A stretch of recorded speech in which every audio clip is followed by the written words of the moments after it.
Alopecia areata is a condition that causes your hair to fall out in patches. These patches may connect and then become more noticeable. The condition develops when your immune system attacks the hair follicles, causing hair loss.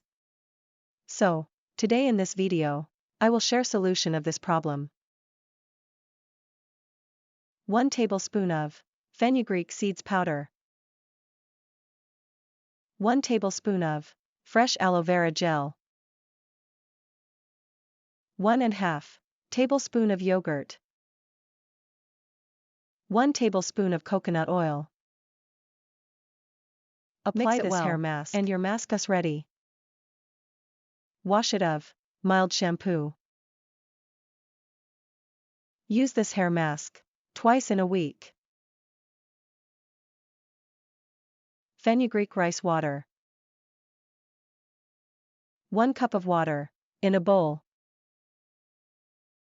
1 tablespoon of rice.